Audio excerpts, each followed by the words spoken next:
മെസ്സിയുടെ സുരക്ഷ ഇപ്പോൾ യാസിൻ ഷ്വൈക്കോയുടെ കൈകളിൽ ഭദ്രം. യാസിൻ ഷ്വൈക്കോ ഇപ്പോൾ പലരും കേട്ടുകൊണ്ടിരിക്കുന്ന ഒരു പേരാണല്ലേ. ആരാണ് യാസിൻ ഷ്വൈക്കോ?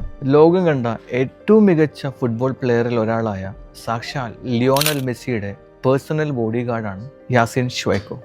മെസ്സിയെ പോലത്തെ ലോകം ഉറ്റുനോക്കുന്ന ഒരു ഫുട്ബോൾ പ്ലെയറിന് സെക്യൂരിറ്റി ഒരു ചില്ലറക്കാരനാവാൻ പറ്റില്ലല്ലോ അല്ലേ. യാസിൻ ഷ്വൈക്കോ ഒരു ചില്ലറക്കാരനല്ല. ഇദ്ദേഹം ഒരു മുൻ അമേരിക്കൻ സൈനികനായിരുന്നു.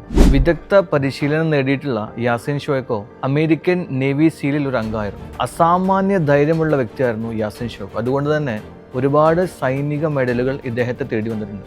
ഇറാഖിലും അഫ്ഗാനിസ്ഥാനിലുമെല്ലാം യുദ്ധം ചെയ്തിട്ടുള്ള ഇദ്ദേഹം ഒരു MMA ഫൈറ്റർ കൂടിയാണ്. വിവിധ ആയോധന കലകളിൽ പ്രാവീണ്യം തെളിച്ചിട്ടുള്ള ഇദ്ദേഹം തായ്ക്കൊണ്ടോ, ബോക്സിംഗ് എന്നിവയിലെല്ലാം എക്സ്പേർട്ട് കൂടിയാണ്. 36 വയസ്സുകാരനായ യാസിൻ ഷ്വൈക്കോ 2023 ഓഗസ്റ്റിലാണ് മെസ്സിയുടെ പേഴ്സണൽ ബോഡി ഗാർഡായിട്ട് സ്ഥാനമേൽക്കുന്നത്. മെസ്സി ഇന്ന് കളിച്ചുകൊണ്ടിരിക്കുന്ന ഇന്റർ മയാമി ഫുട്ബോൾ ക്ലബിന്റെ ഓണർ കൂടെയായ മുൻ ഇംഗ്ലീഷ് ഫുട്ബോൾ ഇതിഹാസം ഡേവിഡ് ബെക്കാമാണ് യാസിൻ ഷ്വൈക്കോയെ മെസ്സിയുടെ പേഴ്സണൽ ബോഡി ഗാർഡായി സെലക്ട് ചെയ്തത്. ഇദ്ദേഹത്തിന്റെ വാർഷിക വരുമാനം ഏകദേശം 30 ലക്ഷം യൂറോ ആണ്. അതായത് നമ്മുടെ ഇന്ത്യൻ കറൻസിയിൽ പറയുകയാണെങ്കിൽ 27 കോടി രൂപ. ഇതുപോലെയുള്ള പുതിയ ഇൻഫർമേഷന് വേണ്ടിയിട്ട് എൻ്റെ പേജ് ഫോളോ ചെയ്തു.